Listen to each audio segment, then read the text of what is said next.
Have you ever hit send on an email and just paused for a second to wonder what actually just happened? That data doesn't just magically appear on the other side of the world. Nope. It takes this incredible, high-speed journey. So today, we're going to follow a single piece of that data. We'll call it a packet on its amazing trip across the internet. I mean, really think about it for a second. How in the world does a message, broken up into these teeny tiny digital pieces, find its way from your laptop in, say, New York, all the way to a server in Tokyo?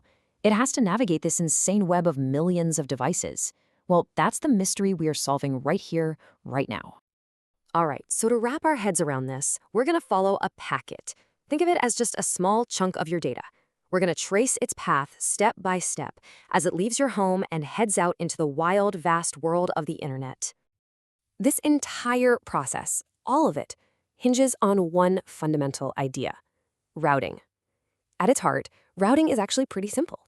It's just the process of moving those data packets from one network to another. That's it. It's the bridge that connects your little network to the giant global internet.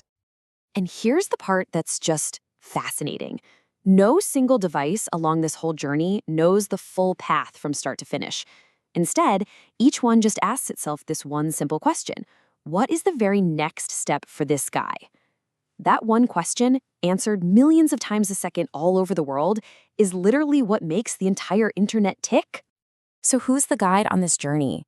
Who's in charge of answering that critical question at every single intersection? Well, let's meet the unsung hero of our packet's adventure, the router. You can think of a router as the internet's traffic director. It's this smart device that sits at the crossroads where different networks meet. Its entire job, its whole purpose in life, is to look at the destination IP address on a packet and decide, okay, which road should I send this down next? It's what connects your world to everyone else's. And here's what that router does, all in a fraction of a second. When our packet shows up, the router does this kind of digital unboxing. It strips away the outer layer of info. That's just for local delivery, to find the packet's ultimate destination, its IP address. Then it checks its map, repackages the packet with new directions, and boom, sends it off on the next leg of its trip. So, how does the router know where to send the packet? I mean, it's not just guessing, right? Of course not. Every router has a secret weapon, its own personal map of the internet that it uses to make these lightning-fast decisions. And this map has a name. It's called a routing table. Now, this map isn't a picture, it's basically a list. It shows the destination network, something called a subnet mask, which kind of tells the router how big that network is, and most importantly, the exact next device or the next hop to send the packet to. Okay. But what happens if the router's map has a few different ways to get to the same place? How does it choose the best one? This is where a very specific, very important rule comes into play. The router has to make the perfect choice every single time. So, take a look at this. Let's say a packet is trying to get to a device in the 192.168.1 network. The router's map has two options. One is a really general route for all 192.168 traffic. The other is a much more specific route, just for the 192.168.1 neighborhood. So which one does it pick? It always picks the most specific path. And that's the golden rule right there. The most specific route always wins. In the biz, this is called the longest prefix match rule.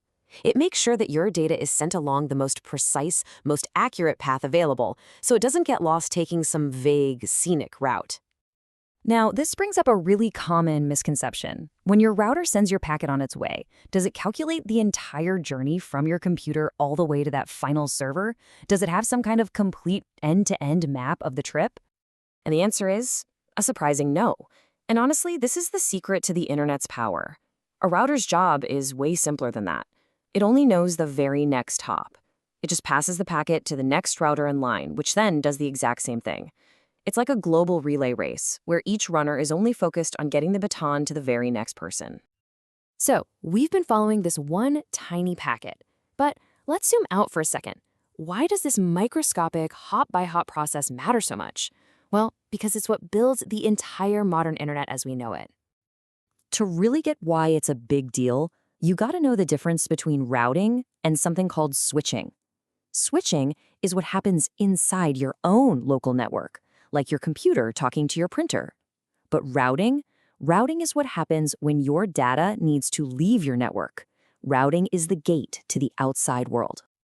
And that's why this all matters so much. Routing is what lets the internet grow forever. New networks can just plug in without breaking anything.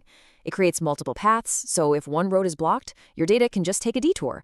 It is, quite literally, what connects your digital life to the rest of the planet. Without routing, every network would just be an isolated island. Which brings us to one last really critical question. We've seen how a router uses its map to find a path, but what happens when a packet shows up and it's headed somewhere that isn't on the router's map at all? What on earth does it do then? Think about that for a bit, and we'll dig into it next time.